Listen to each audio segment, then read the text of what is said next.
जय हिंद दोस्तों, कैसे आप सभी। आशा करते हैं आप अच्छे होंगे। ठीक है, आज चलो नए चैप्टर के साथ चलते हैं। गॉस की प्रमेय कक्षा 12 का चैप्टर लगभग 4 नंबर से या 5 नंबर का क्वेश्चन आता है। ठीक है, तो गॉस की प्रमेय को हम सिद्ध करेंगे और इसके सूत्र का निगमन करेंगे कि ये सूत्र आता कैसे है।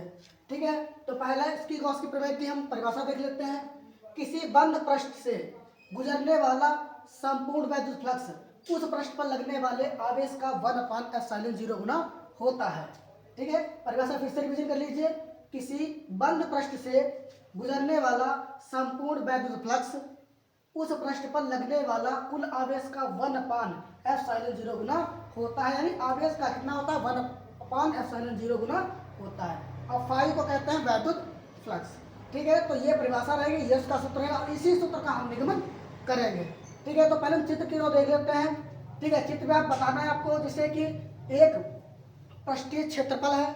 ठीक है, और इसका बिंदु O है। ठीक है, उस पर प्लस क्यू आवेश है r मीटर की दूरी पर। ठीक है, एक उसी पृष्ठ पर एक लघु क्षेत्रफल dA, इस पर बिंदु P पर है। P पर हमें क्या ज्ञात करना है, वैद्युत फ्लक्स। बिंदु है O, आवेश है प्लस क्यू, r मीटर की दूरी पर एक उसी पृष्ठ पर एक लघु क्षेत्रफल, यानी ये है जो ये एक छोटा क्षेत्रफल है। ठीक है, छोटे क्षेत्रफल पे हम बिंदु P पर हमें वैद्युत फ्लक्स ज्ञात करना है। ठीक है, ये है। तो पहले हम क्या करते हैं, पहले छोटा क्षेत्रफल ज्ञात करते हैं। क्या ज्ञात करते हैं, छोटा क्षेत्रफल। अब छोटा क्षेत्रफल ज्ञात कर रहे हैं। ठीक है, तो डी फाई ई बराबर E vector e dot D A, vector D E dot vector D A. ठीक है, तो वेक्टर हटाएंगे, डी फाई ई बराबर, अगर वेक्टर हटाएंगे तो ऐसे लिखेंगे E dot D A cos theta. जब वेक्टर हटाएंगे तो क्या लिख देंगे, कॉस थीटा। ठीक है, अब ई क्या है आपका, ई है वैद्युत क्षेत्र की तीव्रता। तो इसका सूत्र होता है डी फाई ई बराबर 1/4πε0 Q/r²। और डी ए कॉस थीटा को वैसे नोट कर देंगे, तो डी ए कॉस थीटा। समझ में आया इतना।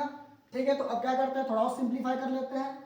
तो डी फाई ई बराबर Q/4πε0 D A cos theta बटे r², यानी Q यहाँ गुणा कर रहा है और स्क्वायर इसके बटे में चला गया है। ठीक है, अब क्या करते हैं, ठीक है, जो डी ए कॉस थीटा है आपका, क्या है, D A cos theta upon r²।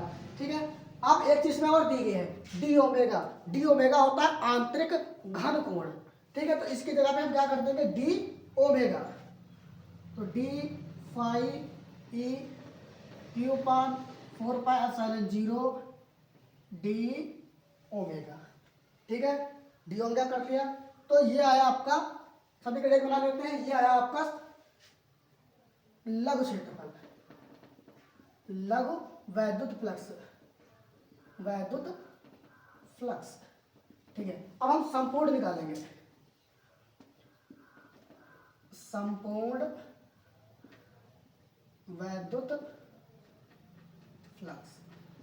क्या निकालेंगे, संपूर्ण वैद्युत फ्लक्स। अब संपूर्ण निकालेंगे तो लिखेंगे फाई ई, डी एट लगेगा क्योंकि डी क्या होता है, लघु। यहाँ तो डी लगा है, ए लगा है, ए मतलब होता है क्षेत्रफल, डी का मतलब होता है लघु। अब यहाँ से हमने डी हटा दिया है तो इसका मतलब ये संपूर्ण क्षेत्रफल निकलना है। संपूर्ण क्षेत्रफल का मतलब होता है डी ओमेगा।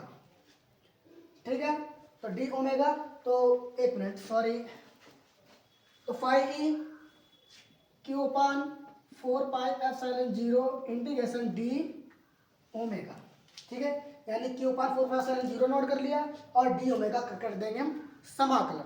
ठीक है, तो निकाल लेते हैं। तो फाई ई बराबर Q/4πε0, तो डी ओमेगा का जो समाकलन आएगा वो आएगा 4 पाई।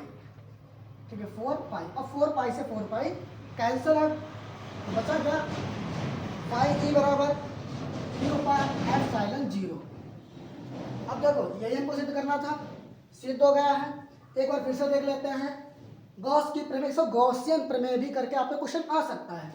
किसी बंद पृष्ठ से गुजरने वाला संपूर्ण वैद्युत फ्लक्स, ठीक है, उस पृष्ठ पर लगने वाला, तो वो संपूर्ण वैद्युत फ्लक्स कह रहा है, उस पृष्ठ पर लगने वाला कुल आवेश का 1/ε0 गुना होता है। अब क्योंकि गुणा एक में कर देंगे तो Q/ε0 आ जाएगा। ठीक है, नीचे पहले करते हैं चित्र से। आपने चित्र में क्या किया, एक बिंदु O है, r मीटर की दूरी पर कोई एक लघु क्षेत्रफल है dA, जिस पर बिंदु P पर हमें क्या ज्ञात करना है, वैद्युत फ्लक्स, और d ओमेगा याद रखना, ये क्या है, आंतरिक घन कोण है, और प्लस Q है आपका आवेश। ठीक है, तो हमने क्या निकाला, लघु वैद्युत फ्लक्स। पहले हम छोटा वैद्युत फ्लक्स निकालेंगे, तो अब लघु का मतलब होता है तो dl तो लगेगा ही, तो हमने d लगा दिया। वैद्युत फ्लक्स का मतलब होता है फाई ई। ठीक है, vector e dot vector dA, फिर वेक्टर का क्या लगा लिया, cos थीटा लगा लिया। फिर हमने बताया था ये होता है आपका वैद्युत क्षेत्र की तीव्रता का सूत्र, 1/4πε0 Q/r² और dA cos थीटा को हमने वैसे ही नोट कर लिया। फिर कहते हैं क्योंकि गुणा हमने एक में कर दिया और r² को इसके बटे में लेके आए, तो देखो Q/4πε0 dA cos थीटा पर r²।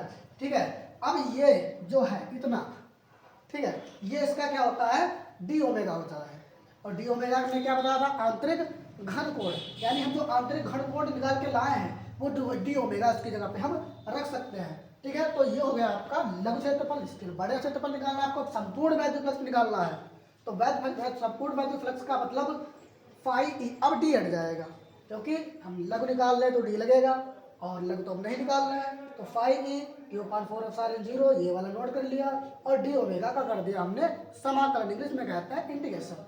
ठीक है, तो इसका जो समाकलन आएगा वो 4 पाई आएगा, और 4 पाई से 4 पाई हो गया कैंसिल आउट, बचा क्या,